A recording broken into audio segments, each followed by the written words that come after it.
औज़ुबिल्लाहिमिनश्शैतानिर्रजीम बिस्मिल्लाहिर्रहमानिर्रहीम।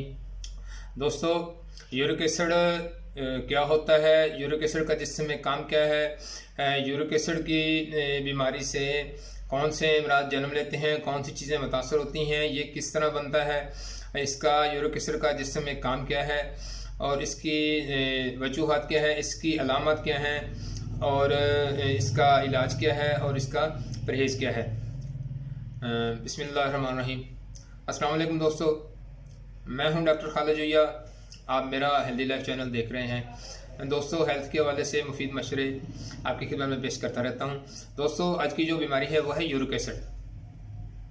मैं आपको बताता हूं यूरिक एसिड क्या है। यूरिक एसिड एक कुदरती या तेजाबी मादा है जो हर इंसान में पाया जाता है। ये मादा पेशाब के जरिए जिस्म से खारिज होता रहता है। इसका असल काम जिस्म में गर्मी पैदा करना होता है। ये प्योरीन की वजह से हर रोज जिस्म में पैदा होता है और खून में यूरिक एसिड की मौजूदगी मामूल की बात है। लेकिन अगर इसका लेवल सेहतमंद सतह से बढ़ जाए तो ये हाई ब्लड प्रेशर और शुगर का बास बनता है। दोस्तों, यूरिक एसिड गुर्दों की खराबी की वजह से बनता है। अगर गुर्दे ठीक होंगे तो यूरिक एसिड नहीं होगा। अगर गुर्दे खराब होंगे तो यूरिक एसिड बनेगा, यूरिक एसिड से शुगर बनेगा, शुगर से फिर आपको हाई ब्लड प्रेशर का मामला होगा और उसके बाद दिल के मामला भी मुतासर होंगे। मैं इसकी आपको वजूहत बताता हूँ। इसकी वजूहत क्या है? इसकी वजूहत ये हैं कि चंबल, जहनी दबाव, गुर्दों की बीमारी, वर्जिश ना करना, गोश्त का ज़्यादा इस्तेमाल और मोटापा, ये इसकी वजूहत हैं। उसके बाद मैं आपको इसकी अलामत बताता हूँ। इसकी अलामत ये है कि जोड़ों में इंसान के ये जो जोड़ हैं इनमें शदीद दर्द होगा। उसके बाद जोड़ों में सुर्खी भी बाज़ नमूदार हो जाती है या सोजश आ जाती है।